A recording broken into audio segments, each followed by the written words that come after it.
Hello दोस्तों, मेरी channel पे आपका स्वागत है। तो आज थोड़ा वार्म अप करते हैं। आज थोड़ा चलना सीखते हैं। तो मामा मुझे सिखा रही है चलना। अरे इन्होंने तो मुझे उल्टा ही रुला दिया।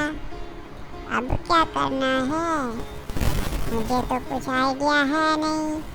कोई बताएगा क्या करना है? अरे यार कोई तो बताओ। वापस सीधी हो जाती हूँ।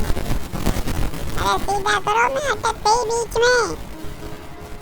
कोई सीधा नहीं कर रहा। देखो मैं बीच में अटक गई। आधी सीधी हो गई, आधी नहीं हो पा रही। अरे कोई तो हेल्प कर दो। सुन रहा है कोई? कोई नहीं है क्या? सब छोड़ के चले गए।